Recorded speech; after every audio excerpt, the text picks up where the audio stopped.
Hello students मु मानस स्वागत करुच्ची पुणी गोटे नुआ वीडियो को।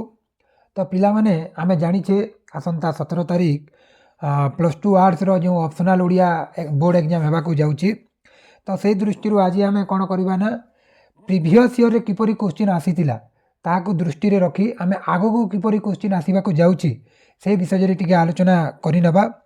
तो प्रथमे कोन करबा ना 2025 2024 और 2023 रो से क्वेश्चन सब को आम आलोचना करवा बिट बाय बिट एवं यह पूर्वर जो प्लानिंग एवं सिलेक्टिव लॉन्ग टाइम सिलेक्टिव दिया जाइतिला से वीडियो को देख एवं सही अनुसार तुम निजे निजे पढ़ी पढ़ी चलो।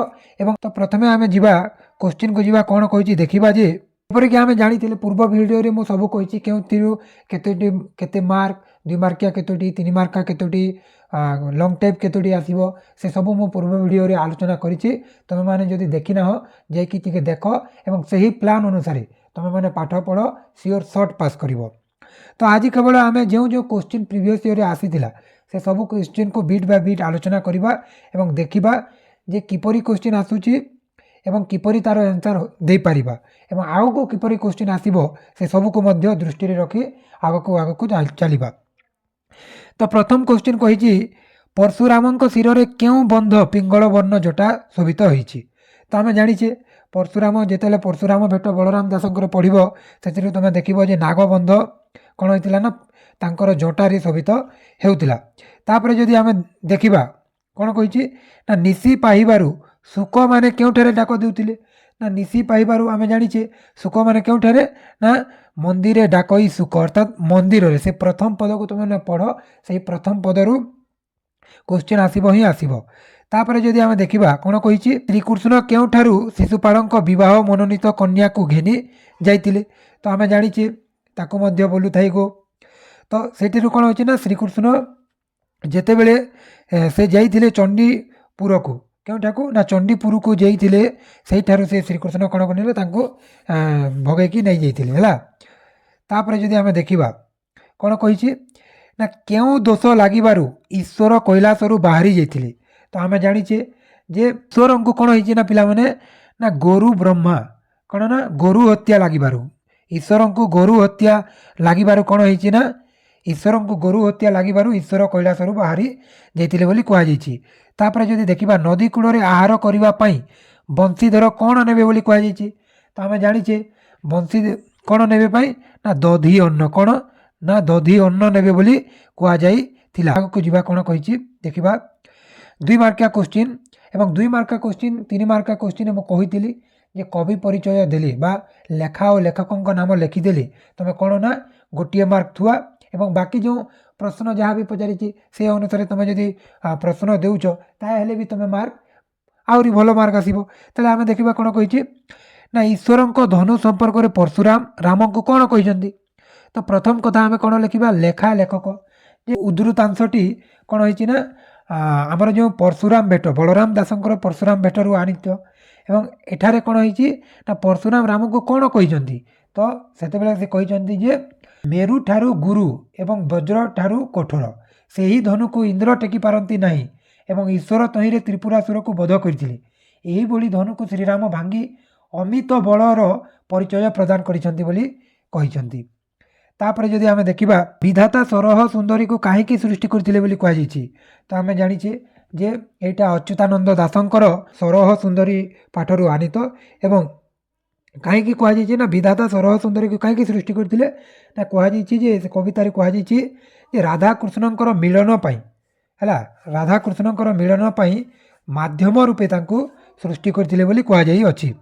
तापर जदि देखा कौन कही ना प्राण बंधु को कौन कहवाई राधा दूती को कहते।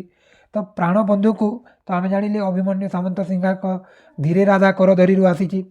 तो प्राण बंधु को कौन कहवाई कहते ना आम जानी जे हृदयर व्यथा जणाइबा निमित्त से निवेदन करिसंती बोली कुआ जाइछि हैला। तापर जदि आमे देखिबा कौन कहिछि ना कृष्ण गोपी मानकर महत्व नहीं किपरि। तो आमे जानिछे ताकू मध्य बोलू थाई को आमर जो गौरचरण अधिकारी रही।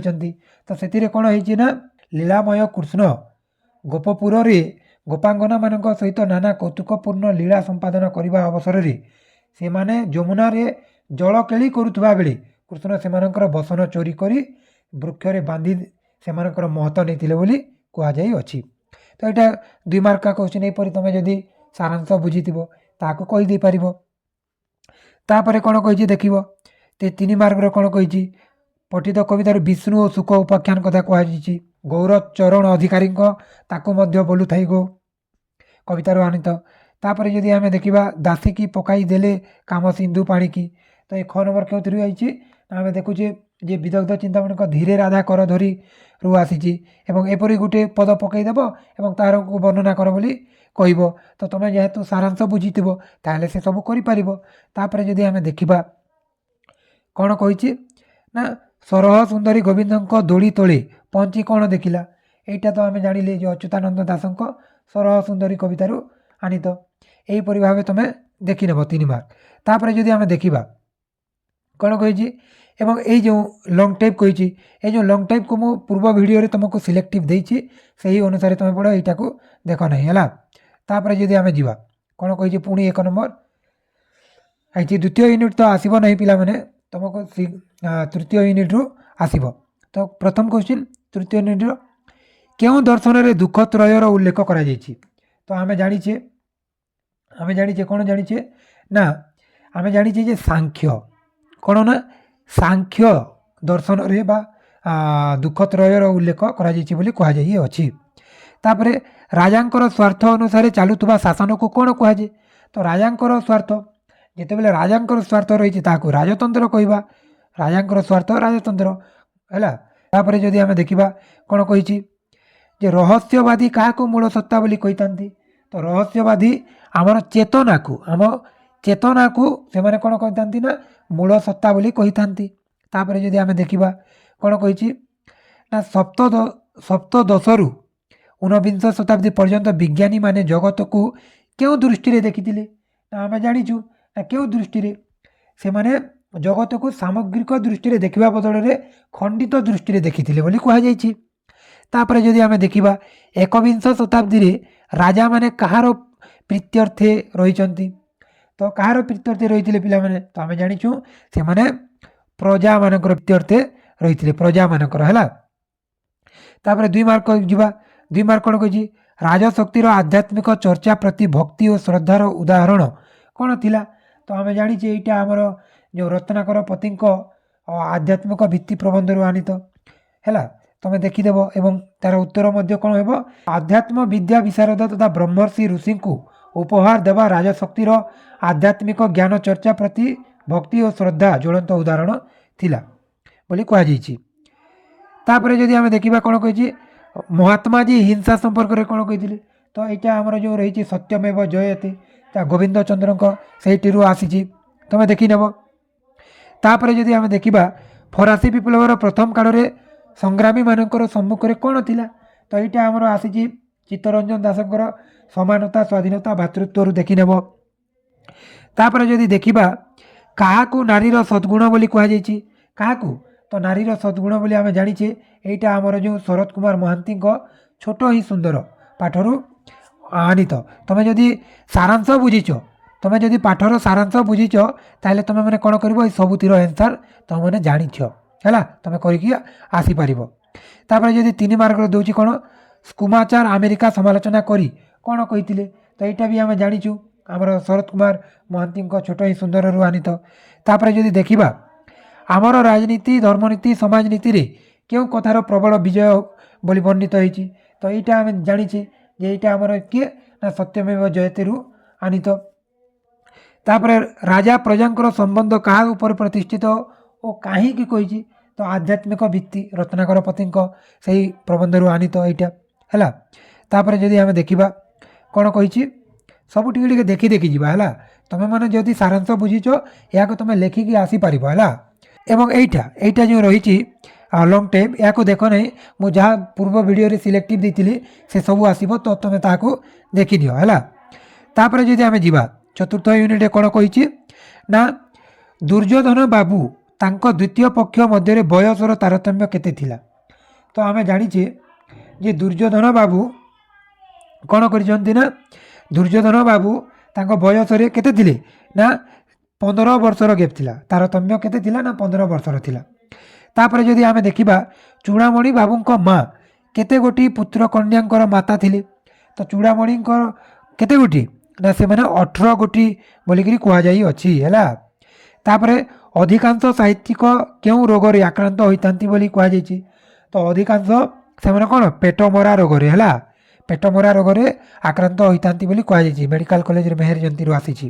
ତାପରେ ଆମେ ଦେଖିବା କ'ଣ ଯେ ନା କ'ଣ କହିଛି ଲୁନା କେଉଁ ହିସାବରେ ବହୁତ ସାର୍ଟିଫିକେଟ୍ ପାଇଛି ନା ଆମେ ଜାଣିଛେ ଲୁନା ଆମର ଶିକାରୀ ହିସାବରେ ପାଇଛି ବହୁତ ସାର୍ଟିଫିକେଟ୍। ତାପରେ କ'ଣ ହେଇଛି ନା ଜେଜେମାଙ୍କ ସେମାନଙ୍କ ପାଖରେ ରହିବାର ସମ୍ବାଦ ପାଇ ନାତୁ ନାତୁଣୀମାନେ କି ପ୍ରଶ୍ନ ପଚାରୁଥିଲେ, ସେ କହିଥିଲେ ଯେ ପ୍ରତି ମିଲ୍ ପାଇଁ ସେ ବିଲ୍ ଦାବି କରିବେ ନାହିଁ ତ ବୋଲି ସେ ପ୍ରଶ୍ନ ପଚାରିଥିଲେ ବୋଲି କୁହାଯାଇଛି। ତାପରେ ତୁମେମାନେ ପିଲାମାନେ ଦେଖିନିଅ 2 ମାର୍କ ପଡ଼ିଥିଲା ଦୁର୍ଯ୍ୟୋଧନ ବାବୁଙ୍କ ପକ୍ଷାଘାତ ହେବାରୁ ତାଙ୍କର କ'ଣ ଅନୁଭବ ହେଲା, ତ ଏଇଟା ହେଇଛି ଆମର ପକ୍ଷାଘାତରୁ ଆସିଛି। ତାପରେ ତୁମେ ଦେଖିନିଅ ଯେ ୱେଷ୍ଟ ଓ ଇଷ୍ଟରେ ବୁଢ଼ାବୁଢ଼ୀମାନେ କେଉଁ ଠାରେ ରହନ୍ତି ବୋଲି କୁହାଯାଇଛି, ତ ଏଇଟା ମା ଆସିଲେଣିରୁ ଆସିଛି। ଘରେ ପଶୁ ସାହିତ୍ୟିକ କ'ଣ ଦେଖି ହୁରୁଡ଼ିଲେ, ତ ଏଇଟା ମେଡ଼ିକାଲ କଲେଜରେ ମେହେର ଜୟନ୍ତୀ ପାଠରୁ ଆସିଛି, ତୁମେ ଦେଖିନିଅ ହେଲା। ଏବଂ 3 ମାର୍କର କହିଛି ମେହେର ଜୟନ୍ତୀରେ ଭାରତୀ ଭାବନା ସମ୍ପର୍କରେ ବକ୍ତବ୍ୟ କ'ଣ ଥିଲା, ନା ଏଇଟା ଆମେ ଜାଣିଛୁ ମେହେର ଜୟନ୍ତୀରୁ ହିଁ କ'ଣ ହେଇଛି ନା ଆସିଛି। ତାପରେ କ'ଣ ହେଇଛି ନା ଆମେ ଯଦି ଦେଖିନେବା ଆସିଛି, ତାପରେ ଆମେ ଯଦି ଦେଖିନେବା କ'ଣ କହିଛି ନା ମିସେସ୍ ଚୌଧୁରୀ କାହାକୁ ନିଜର ଅପାରଗତା ବୋଲି ସ୍ୱୀକାର କରିଛନ୍ତି, ତ ଏଇଟା ଆମର କ'ଣ ହେଇଛି ନା ବାଉଁଶ ରାଣୀ ପାଠରୁ ଆସିଛି। ତାପରେ ଚୂଡ଼ାମଣି ଫୋନ୍ର ରିସିଭର ଉଠାଇ କ'ଣ ଶୁଣିଲେ, ତ ଏଇଟା କ'ଣ ହେଇଛି ନା ଆମର ଆସିଛି ଶାନ୍ତନୁ କୁମାର ଆଚାର୍ଯ୍ୟଙ୍କ ମା ଆସିଲେଣିରୁ ଆସିଛି। ତାପରେ ଯଦି ଆମେ ଦେଖିବା 15 ନମ୍ବର ସେଇ ଲଙ୍ଗ୍ ଟାଇମ୍, ତ ତୁମେ ଏହାକୁ ପୂର୍ବ ଭିଡ଼ିଓରେ ମୁଁ ଦେଇଛି, ଏହାକୁ ଦେଖ ନାହିଁ, ପୂର୍ବ ଭିଡ଼ିଓକୁ ଯାଇ ସେହି ସିଲେକ୍ଟିଭକୁ ଦେଖ ଏବଂ ପଢ଼ ହେଲା। ତାପରେ ଯଦି ଆମେ ଦେଖିବା ପଞ୍ଚମ ୟୁନିଟ୍ କ'ଣ ହେଉଛି ନା 5 ମାର୍କର ପଡ଼ୁଛି, ତ ତୁମେମାନେ ଏହାକୁ ମଧ୍ୟ ଦେଖ ନାହିଁ, ମୁଁ ଅଳଙ୍କାର ବିଷୟରେ ପୂର୍ବ ଭିଡ଼ିଓରେ ଯାହା ବି କହିଛି ସେହି ଭିଡ଼ିଓରୁ ତୁମେ ଦେଖ, ସେଥିରୁ ନିଶ୍ଚୟ ଆସିବ। ତାପରେ କ'ଣ କହିଛି ଦେଖିନେବା କେଉଁଟି କିମ୍ବଦନ୍ତୀର ସନ୍ଧି ରୂପ, ତ ମନେ ରଖ, ତ କିମ୍ବଦନ୍ତୀର ସନ୍ଧି ରୂପ ହେଉଛି କିମ୍ ଯୁଗ ବଦନ୍ତି ଏବଂ ତାର ସ୍ତ୍ରୀଲିଙ୍ଗ ହେଲେ ଏଇଟିରେ କ'ଣ ହେଇଛି ନା ଦୀର୍ଘ ହୋଇଛି ଏବଂ ଏଇଟା ହେବ ନାହିଁ ହେଲା, ଏଇଟା ହେବ ନାହିଁ, ଏଇଟା ହେବ ନାହିଁ, କିମ୍ ଯୁଗ ବଦନ୍ତି ହର୍ଷୟନ୍ତୀ ହେବ ଏବଂ ତା ସ୍ତ୍ରୀଲିଙ୍ଗରୁ କିମ୍ବଦନ୍ତୀ ଦୀର୍ଘ ହୋଇଯାଇଛି। ତାପରେ ଯଦି ଆମେ ଦେଖିବା ତାରକା ଯୁଗ ଈଶ୍ୱର ସନ୍ଧିପଦ କର, ଏବଂ ଯେତେବେଳେ ସନ୍ଧି କରାଯିବ ତ ଆମେ ଜାଣିଛୁ ଆ ସହିତ ଆ ମିଶିଲେ କ'ଣ ହୁଏ ଆ ହୁଏ, ହର୍ଷଇ ଦୀର୍ଘଇ ସହିତ ହର୍ଷଇ ଦୀର୍ଘଇ ମିଶିଲେ ଦୀର୍ଘଇ ହୁଏ, ହର୍ଷଉ ଦୀର୍ଘ ସହିତ ହର୍ଷଉ ଦୀର୍ଘ ମିଶିଲେ କ'ଣ ହୁଏ ନା ଦୀର୍ଘ ହୁଏ। ପୁଣି ଆ ସହିତ ତାର ମାନେ ହର୍ଷଇ ଦୀର୍ଘଇ କହିଲେ ଏ ହୁଏ, ଆ ସହିତ ହର୍ଷଉ ଦୀର୍ଘ ମିଶିଲେ ଓ ହୁଏ, এই ସୂତ୍ର ତୁମେ ଜାଣିଥିବ। ତ ଏଠାରେ କ'ଣ ପଡ଼ିଛି ନା ତାରକାରେ ଆ ଅଛି ଏବଂ ଏପଟେ ଦୀର୍ଘ ଇ ଅଛି, ତ ଆମେ ଜାଣିଲେ ଯେ ଆ ସହିତ ଇ ମିଶିଲେ କ'ଣ ହୁଏ ନା ଏ ହୁଏ, ତ ଏଠାରେ କ'ଣ ହେଇଯିବ ଏବଂ ସେହି ଏ କ'ଣ ହେବ ନା ପୂର୍ବ ପଦରେ ଯାଇ କ'ଣ ହେବ ନା ବସିଯିବ। ତ ଏଠାରେ ଆମେ କ'ଣ ଦେଖିବା ତାରକା ଯୁଗ ଈଶ୍ୱର ତାରକେଶ୍ୱର, ତ କ'ଣ ହେଇଯିବ ତାରକେଶ୍ୱର, ତାରକ ସ୍ୱର କରିଦେବ ନାହିଁ ପିଲାମାନେ, ତ ତାରକେଶ୍ୱର ହେଇଯିବ ଏହାର ଉତ୍ତର।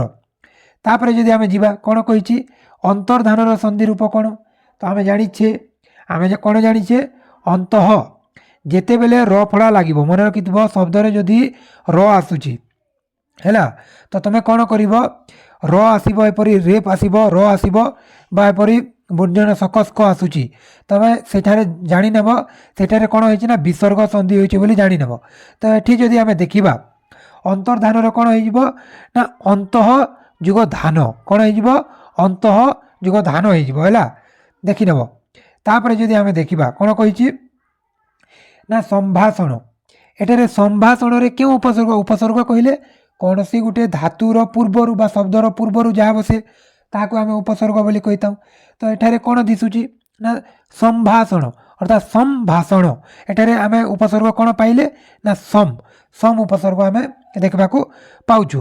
ତାପରେ କ'ଣ କହିଛି ଓଡ଼ିଆରେ ସଂସ୍କୃତ ଅନୁସାରେ କେତେ ଗୋଟିଏ ଉପସର୍ଗ ବ୍ୟବହୃତ ହୋଇଛି, ତ ଆମେ ଜାଣିଛୁ बही आम समस्ते पढ़ीचु। तो देखीचु जे आमर ओडिया रे संस्कृतर 20 गोटी उपसर्ग रही।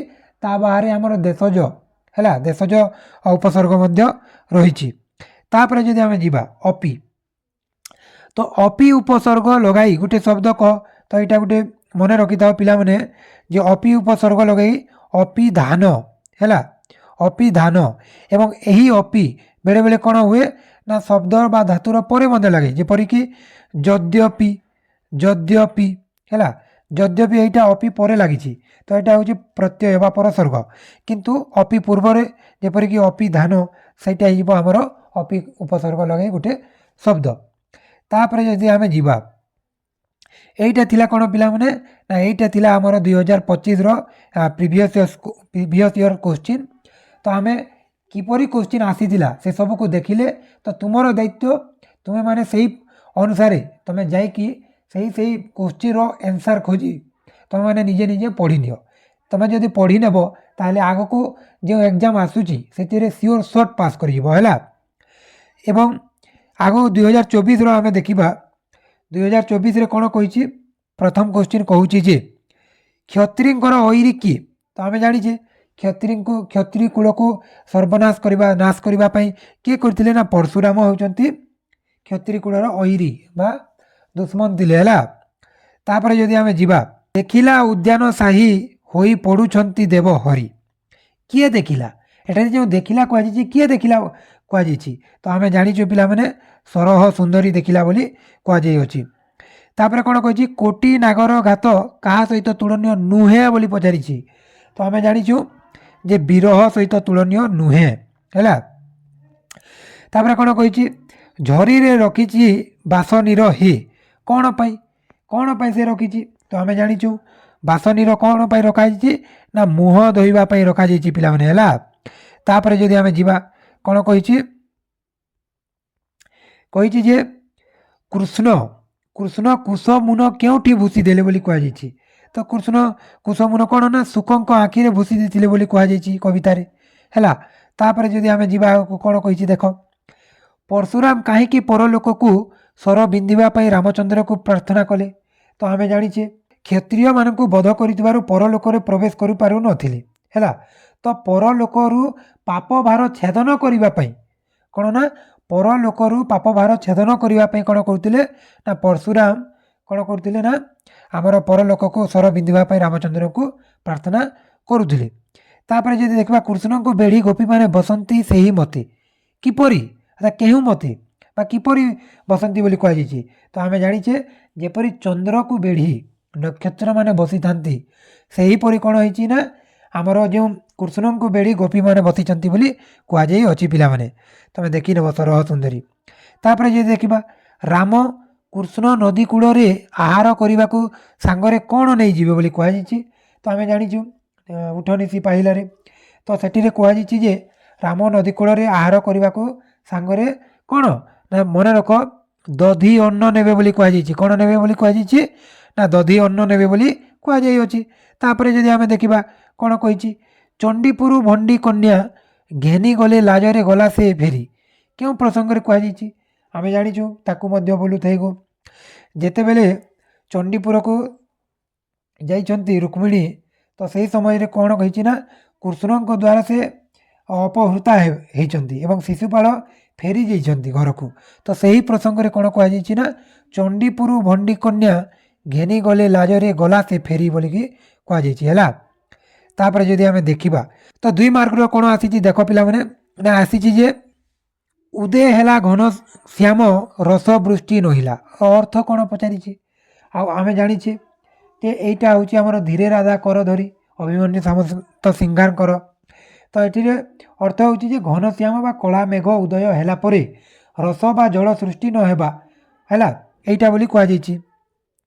तो तुम मैंने देखी नियो पिला माने क्वेश्चन कौन आसी से ही अनुसार तुम्हें आउ थे लास्ट रिविजन कर सियोर सर्ट पास हे सारांश बुझी था सब पास हे है। ए मोहर पातक संपोड़े नाश कले किपरि यहाँ आसी 2 मार्क। तो दृष्टि पसर जाए कहीं न रहती क्यों प्रसंग में कहुई। तो तुमने यहाँ देखी नब जोटा कि परशुराम बेट बलराम दासंकर कवितार आसी ହେଲା। ତାପରେ 3 ମାର୍କର କ'ଣ କ'ଣ ଆସୁଛି ଆମେ ଦେଖିବା ଯେ କିଣିଥିଲେ ବିନା ସନ୍ତେ କେହି ସେବକୀ କ'ଣ ପାଇଁ ଏ ଖେଦୋକ୍ତି କୁହାଯାଇଛି। ତ ଆମେ ଜାଣିଛୁ ଧୀରେ ରାଧା କର ଧରିରୁ ଏଇଟା ଆସିଛି। ତାପରେ ଯଦି ଆମେ ଦେଖିନେବା କ'ଣ କହିଛି ଯେ ମାଙ୍କଡ଼ସା ସୂତାରେ ହେଲା, ମାଙ୍କଡ଼ସା ସୂତାରେ ସେ ବାନ୍ଧି ପାରୋଇ ମତ୍ତ ଗଜ, ଏଇଟା ମଧ୍ୟ କ'ଣ ହେଇଛି ନା ଆମର ଯେଉଁ ରହିଛି ସରହ ସୁନ୍ଦରୀ ପାଠରୁ ଆସିଅଛି ହେଲା। ତ ସବୁ ଦେଖିନେବ ଏବଂ ଲଙ୍ଗ୍ ଟାଇମ୍ ମୁଁ ଦେଇଥିଲି ଏଇଟାକୁ ଦେଖ ନାହିଁ, ଲଙ୍ଗ୍ ଟାଇମ୍ ପୂର୍ବ ପାଠରେ ଯାହା ବି କହିଛି ହେଲା ସେ ସବୁକୁ ତୁମେ ଦେଖିନିଅ। ଚରିତ୍ର ଚିତ୍ରଣ କୁହାଯାଇଛି ପରଶୁରାମ ଭେଟ ଏଥର ପଡ଼ିବ ହିଁ ପଡ଼ିବ।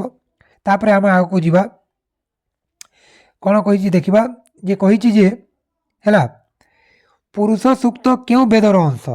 ତ ଆମେ ଜାଣିଛେ କ'ଣ ଜାଣିଛେ ନା ଆମେ ଜାଣିଛେ ଯେ କ'ଣ ନା ଋଗ୍ ବେଦର ଗୋଟିଏ ଅଂଶ ବୋଲି କୁହାଯାଇଛି। ତାପରେ ଯଦି ଆମେ ଦେଖିବା କାହାକୁ ମହତୀ ଦେବତା ବୋଲି କୁହାଯାଇଛି। ତ ମହତୀ ଦେବତା ବୋଲି କାହାକୁ କୁହାଯାଇଛି ତ ରାଜା ହେଉଛନ୍ତି ଆମର ମହତୀ ଦେବତା ପାଠ ଅନୁସାରେ।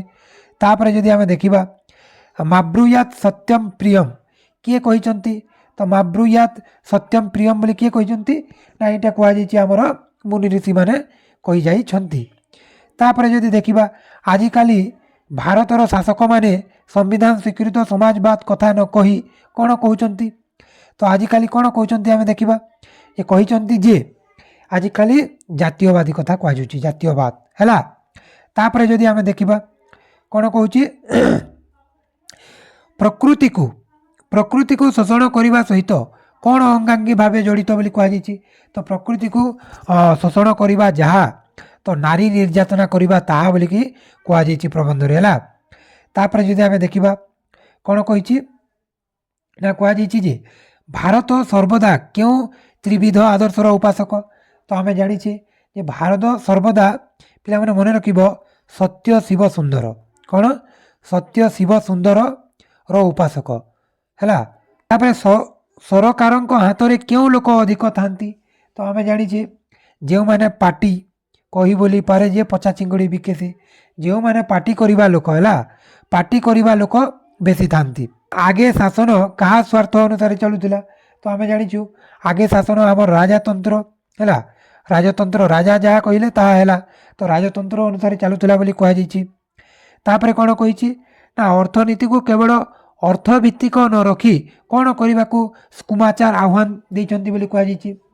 ତ ଆମେ ଜାଣିଛେ ଯେ ଏଇଟା ମୂଲ୍ୟ ଭିତ୍ତିକ କରିବା ପାଇଁ ସ୍କୁମାଚାର ମାନେ ଆହ୍ୱାନ ଦେଇଛନ୍ତି। କ'ଣ କରିଛନ୍ତି ନା ମୂଲ୍ୟ ଭିତ୍ତିକ କରିବା ପାଇଁ କ'ଣ କରିଛନ୍ତି ନା ଆହ୍ୱାନ ଦେଇଛନ୍ତି ବୋଲି କୁହାଯାଇଅଛି। ତାପରେ ତୁମେ ଦେଖିନିଅ ପିଲାମାନେ 2 ମାର୍କ କ୍ୱେଶ୍ଚିନ୍ କିପରି ଆସିଥିଲା। କାହାକୁ ପୁରୁଷର କାହାକୁ ନାରୀର ପ୍ରଧାନ ନେତ୍ର ବୋଲି କୁହାଯାଇଛି ଦେଖିନେବ। ମଣିଷର ଭାଗ୍ୟ ଇତିହାସକୁ ଏକ ବିଶେଷ ବେଗ ବା ଉଦ୍ବେଳ ଆଣି ଦେଇଥିବା ଶବ୍ଦ 3ଟି କ'ଣ ତୁମେମାନେ ଦେଖିନେଇଥିବ। ତାପରେ କ'ଣ କହୁଛି ଭାରତର ଆଧ୍ୟାତ୍ମିକତା ମାନବକୁ କ'ଣ ଶିକ୍ଷା ଦେଇ ଆସିଛି ତ ଦେଖିନେଇଥିବ ହେଲା। ତାପରେ ଯଦି ଆମେ ଦେଖିବା ବର୍ଣ୍ଣାଶ୍ରମର ଧର୍ମ କ'ଣ ବୁଝାଇ ଦିଅ। ମଣିଷ ଭିତରେ ଭାତୃତ୍ୱର ଭାବଟି କିପରି ଗୃହୀତ ହୋଇଛି 3 ମାର୍କ କ୍ୱେଶ୍ଚିନ୍ ଆସୁଛି ହେଲା। ଏବଂ ଏଇଟା ତୁମେ ଦେଖିନେବ, ମୁଁ ପୂର୍ବ ଭିଡ଼ିଓରେ ଦେଇଥିଲି। ତାପରେ ଆମେ ଦେଖିବା ଯେ କେଉଁ ପୁତ୍ର ପାଖରେ ଜୀବନର ସବୁ ଦୋଷ ଦୁର୍ବଳତା ଖୋଲି କହିଦେବାକୁ ଦୁର୍ଯ୍ୟୋଧନ ବାବୁଙ୍କ ଇଚ୍ଛା ହେଲା ବୋଲି କୁହାଯାଇଛି। ତ ଆମେ ଜାଣିଛେ ପାଠ ଯଦି ପଢ଼ିଥିବ ତୁମେ ଦେଖିଥିବ ତୃତୀୟ ପୁତ୍ରକୁ ସେ ଇଚ୍ଛା କରିଥିଲେ ହେଲା। ତାପରେ କେଉଁଟି ଶାନ୍ତନୁ କୁମାର ଆଚାର୍ଯ୍ୟଙ୍କ ଦ୍ୱାରା ଲିଖିତ। ଦେଖ ପିଲେ କବି ପରିଚୟରୁ ବି କ୍ୱେଶ୍ଚିନ୍ ଆସୁଛି। ତାହେଲେ ଆମେ ଜାଣିଛେ ଯେ ଶାନ୍ତନୁ କୁମାର ଆଚାର୍ଯ୍ୟ କ'ଣ ଲେଖିଛନ୍ତି ନା ଆମର ଅଦିନ ବଉଳ ଲେଖିଛନ୍ତି। କ'ଣ ନା ଅଦିନ ବଉଳ ହେଉଛି ଆମର ଶାନ୍ତନୁ କୁମାର ଆଚାର୍ଯ୍ୟଙ୍କର। ତାପରେ ଯଦି ଆମେ ଦେଖିବା ଗଙ୍ଗାଧରଙ୍କ କେଉଁ କାବ୍ୟ ଠିକ୍ ଅଫିମ ପରି ବୋଲି କୁହାଯାଇଛି। ତ ମୋଷ୍ଟ ଇମ୍ପୋର୍ଟାଣ୍ଟ ତ ଗଙ୍ଗାଧରଙ୍କ କେଉଁ କାବ୍ୟ ତାଙ୍କର ଯେଉଁ ପ୍ରଣୟ ବଲ୍ଲରୀ ରହିଛି ହେଲା, ଦୁଷ୍ମନ୍ତ ଶକୁନ୍ତଳା, ସେଇ କାବ୍ୟ କ'ଣ ହେଇଛି ନା ଠିକ୍ ଅଫିମ ପରି ବୋଲି କୁହାଯାଇଅଛି। ତାପରେ କ'ଣ କୁହାଯାଇଛି ମିସ୍ ଲୁନା କେଉଁ ହିସାବରେ ବହୁ ସାର୍ଟିଫିକେଟ୍ ପାଇଛନ୍ତି। ପୂର୍ବରୁ ମଧ୍ୟ ଡିସ୍କସନ୍ କରିଛି ଯେ ଶିକାରୀ ହିସାବରେ ସେ କ'ଣ ଥିଲେ ନା ବହୁ ସାର୍ଟିଫିକେଟ୍ ପାଇସାରିଛନ୍ତି। ତାପରେ ଯଦି ଆମେ ଦେଖିବା କ'ଣ କହିଛି ନା ବ୍ରେକଫାଷ୍ଟ, କ'ଣ କହିଛି ନା ବ୍ରେକଫାଷ୍ଟ ବେଳେ ମାଆଙ୍କୁ କେନ୍ଦ୍ର କରି ଟେବୁଲରେ କେଉଁମାନେ ବସିଥିଲେ। ତ ଆମେ ଜାଣିଛେ ଟେବୁଲରେ ପୁଅ ବୋହୂ ନାତି ନାତୁଣୀ ମାନେ ସମସ୍ତେ ଘେରିକି ବସିଥିଲେ ହେଲା। ତାପରେ ଯଦି ଆମେ ଆଗକୁ ଯିବା କ'ଣ କହୁଛି ନା କହିଛି ଯେ ନିଜର ପ୍ରତିବିମ୍ବ ସେ କେଉଁଠି ଖୋଜୁଛନ୍ତି ବୋଲି ଲେଖିକା କହିଛନ୍ତି। ତ ଆମେ ଜାଣିଛେ ଯେ ସେ ଗୋଟେ ଅଜଣା ତଟରେ ଛିଡ଼ା ହୋଇ ଅସ୍ଥିର ଜଳରାଶି ଉପରେ ମିସେସ୍ ଚୌଧୁରୀ କ'ଣ କରୁଛନ୍ତି ନା ନିଜର ପ୍ରତିବିମ୍ବ ଖୋଜୁଛନ୍ତି ବୋଲି କୁହାଯାଇଛି। ତାପରେ କ'ଣ ସାହିତ୍ୟ ଛାନିଆରେ କାହିଁକି ହୁରୁଡ଼ିଲେ? ତ ସାହିତ୍ୟ ଛାନିଆରେ କାହିଁକି ହୁରୁଡ଼ିଲେ ପିଲାମାନେ?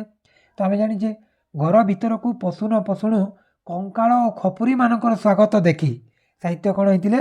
ଛାନିଆରେ ହୁରୁଡ଼ିଲେ ବୋଲି କୁହାଯାଇଛି। ତାପରେ କ'ଣ ହେଇଛି? ତ କ'ଣ କହିଛି ଦେଖିଦେବା। ଏଥର ପରା ମୁଁ ଆସିଛି, କୁକୁର ହେବି ଖାସ୍ ତମ ଦୁଇଟାଙ୍କ ପାଖରେ। ସେ ଦୁଇଟା କିଏ? ତ କେଉଁ ଦୁଇଟା କଥା କୁହାଯାଇଛି? ତ ଆମେ ଜାଣିଛେ ଯେ ତାଙ୍କର ନାତି ନାତୁଣୀ ଏବଂ ଚୂଡ଼ାମଣିଙ୍କ ପୁଅ ଝିଅ ହେଲା। ତାଙ୍କର ନାତି ନାତୁଣୀ ଓ ଚୂଡ଼ାମଣିଙ୍କ ପୁଅ ଝିଅ ହେଲେ ସେ ଦୁଇଟା ହେଲା। ତାପରେ କ'ଣ କୁହାଯାଇଛି? ଦେହ ଓ ମନରେ ଦୁର୍ଯ୍ୟୋଧନ କାହାକୁ ନବ୍ୟା କରିଥିଲେ ହେଲା। ତ ଦେହ ମନରେ ଦୁର୍ଯ୍ୟୋଧନ ବାବୁ ତୁମେ ଦେଖିଥିବ ତାଙ୍କର ଯେଉଁ ଦ୍ୱିତୀୟ ପତ୍ନୀ ହେଲା, ତାଙ୍କର ଯେଉଁ ଦ୍ୱିତୀୟ ପତ୍ନୀ ଥିଲେ ତାଙ୍କୁ ସେ ନବ୍ୟା କରିଥିଲେ ହେଲା।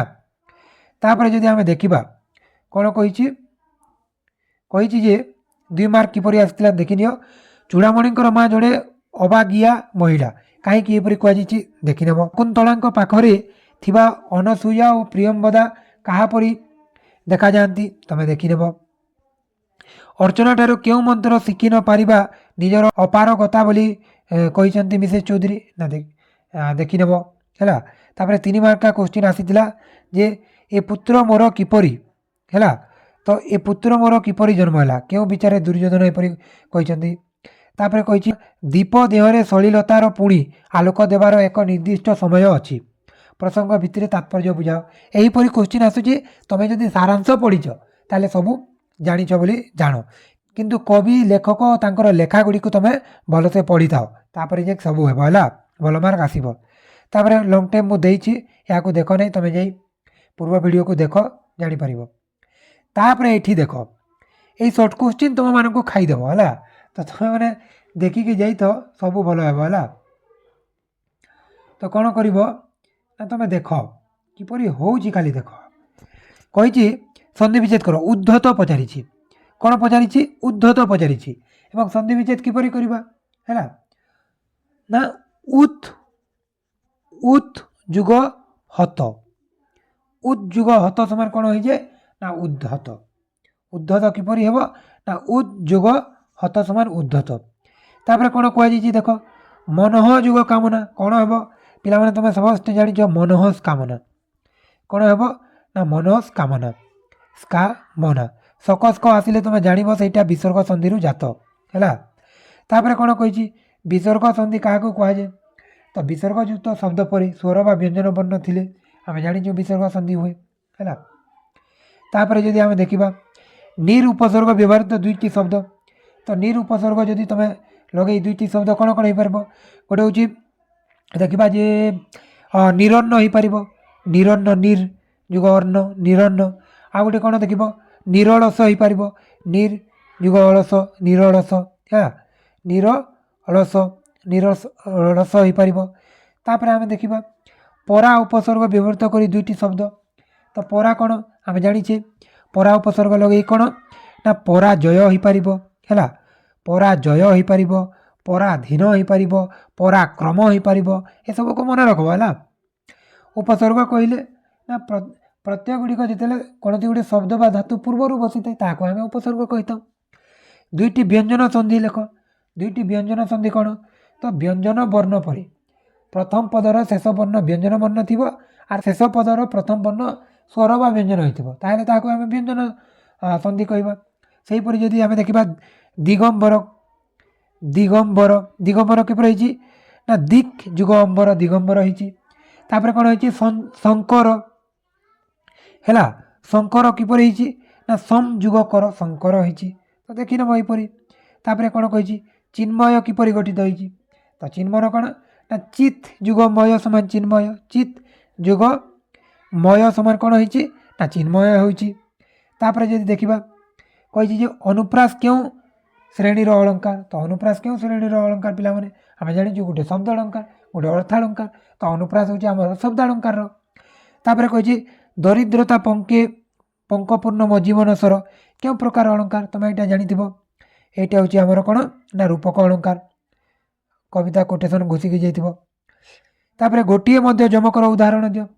ଯମକ ଯେତେବେଳେ କହିଯିବ ଭିନ୍ନାର୍ଥବୋଧକ ଶବ୍ଦର ବାରମ୍ବାର ଉଚ୍ଚାରଣ, ଯେପରିକି ଦେଖରେ ନଳିନୀ ନଳିନୀ ନଳିନୀରେ ପୂରିତ ଭ୍ରମନ୍ତି ଭ୍ରମରେ ଭ୍ରମରେ ଭ୍ରମରେ ଶୋଭିତ। ହେଲା, ସର୍ବଯମକ କାହାକୁ କହନ୍ତି? ପଦ ମଧ୍ୟରେ ଟୋଟାଲ ଯଦି ଅର୍ଥ ପ୍ରୟୋଗ ହେଉଥିବ, ହେଲା, ସମାନ ଶବ୍ଦ ବାର ବାର ପ୍ରୟୋଗ ହୋଇଥିଲେ ମଧ୍ୟରେ। ତାପରେ ଯଦି ଆମେ ଦେଖିବା ଶ୍ଲେଷ ଅଳଙ୍କାର କେତେ ଭାଗରେ ବିଭକ୍ତ? ଶ୍ଲେଷ ଅଳଙ୍କାର 3 ଭାଗରେ ବିଭକ୍ତ। ଗୋଟେ କ'ଣ ନା ସଭଙ୍ଗ, ଅଭଙ୍ଗ, ଭଙ୍ଗାଭଙ୍ଗ। ତାପରେ ବିପରୀତ ଶବ୍ଦ ଉପସର୍ଗ ଲଗାଇ ଯୋଡ଼ ଲେଖ, ଯେପରି ଅପଯଶ, ହେଲା, ଅପକର୍ମ, ଏଇଟା କ'ଣ ବିପରୀତ ଶବ୍ଦ ହୋଇପାରିବ। ତାପରେ ଯଦି ଆମେ ଦେଖିବା ଉଦାହରଣ ସହ 2ଟି ଅଣସଂସ୍କୃତ ଉପସର୍ଗ ଲେଖ। ଉଦାହରଣ ସହ ବେଲେ କ'ଣ କହିଛି? ଦର, ହେଲା, ଏବଂ ଅଣ, ଏଇ 2ଟା କ'ଣ ହେଇଛି ନା ଆମର ଅଣସଂସ୍କୃତ ଉପସର୍ଗ ବା ଦେଶଜ ଉପସର୍ଗ ବୋଲି କୁହାଯିବ। ଏବଂ ଏଇ ଅଳଙ୍କାର ଦେଖିବ ମୁଁ ପୂର୍ବ ଭିଡ଼ିଓରେ କହିଛି, ସେଇ ଭିଡ଼ିଓକୁ ତୁମେ ଦେଖି କ'ଣ କରିବ ନା କରିବ। ତ এইটা ଥିଲା ତୁମ ପାଇଁ କ'ଣ ନା 2025ରେ ଏବଂ 2024ରେ କିପରି କ୍ୱେଶ୍ଚିନ୍ ଆସିଥିଲା ମୁଁ ତୁମକୁ କେବଳ ମନେ ପକାଇଦେଲି ଏବଂ କେତେ ଗୁଡ଼ିଏ ସର୍ଟ କ୍ୱେଶ୍ଚିନ୍ର ଆମେ ଡିସ୍କସନ୍ କରିନେଲା ଏବଂ ତୁମର ଗୋଟେ କ'ଣ ହେଲା ନା ରିଭିଜନ୍ ହୋଇଗଲା। ତ ଦମଦାର ରିଭିଜନ୍ ହୋଇଗଲା ଏବଂ ଏହି କ୍ୱେଶ୍ଚିନ୍ ଯାହା ବି ଅଛି ତାର କ୍ୱେଶ୍ଚିନ୍ ତୁମେ ଯଦି ଜାଣିଛ ତାହେଲେ ଠିକ୍ ଅଛି। ଯଦି ଜାଣିନାହ ତୁମେ କ'ଣ କରିବ ନା ଏବେ ଯାଇ ବହିକୁ ଆଉ ଥରେ ଲାଷ୍ଟ ରିଭିଜନ୍ କର। ହେଲା, ତୁମେ ଯଦି ରିଭିଜନ୍ ନ କଲେ ତୁମେ ଲେଖିପାରିବ ନାହିଁ। ଆଉ ଏକ୍ଜାମ୍ରେ ସବୁବେଳେ ମୁଖ୍ୟ କଥା କ'ଣ ନା ଟାଇମ୍ ମ୍ୟାନେଜମେଣ୍ଟ। ତୁମେ ପ୍ରତ୍ୟେକ କ୍ୱେଶ୍ଚିନ୍କୁ ଯେତେ ସମୟ ଦେବା କଥା ସେତେ ସମୟ ହିଁ ଦେବ, ତାଠାରୁ ଅଧିକା ଦେବ ନାହିଁ। ତ এইটা ଥିଲା ତୁମମାନଙ୍କ ପାଇଁ ଗୋଟେ ଖାସ୍ ଭିଡ଼ିଓ। ପ୍ରିଭିୟସ୍ ଇୟର୍ କ୍ୱେଶ୍ଚିନ୍ ତୁମେ ଦେଖିକି ଯାଇଥିଲେ ତୁମର ଗୋଟେ ଡାଉଟ୍ କ୍ଲିଅର୍ ହେଇଯାଇଥିବ। ତ ଭିଡ଼ିଓ ଭଲ ଲାଗିଥିଲେ ଲାଇକ୍ କରିବ, ସେୟାର କରିବ ଏବଂ ଆମ ଚ୍ୟାନେଲ୍କୁ ସବସ୍କ୍ରାଇବ୍ କରିଦେବ। ତ ସମସ୍ତଙ୍କୁ ଧନ୍ୟବାଦ। ଆସନ୍ତା 17 ତାରିଖରେ ଯେଉଁ ଏକ୍ଜାମ୍ ହେବାକୁ ଯାଉଛି ସେଥିପାଇଁ ସମସ୍ତଙ୍କୁ ଅଲ୍ ଦ ବେଷ୍ଟ। ସବୁ ଏକ୍ଜାମ୍ ଭଲ ହେବ, ତୁମେ ଲେଖିକି ଆସିବ ମୋର ଆଶା ଏବଂ ବିଶ୍ୱାସ। ତ ସମସ୍ତଙ୍କୁ ଧନ୍ୟବାଦ, ଅଲ୍ ଦ ବେଷ୍ଟ, ଜୟ କଳା।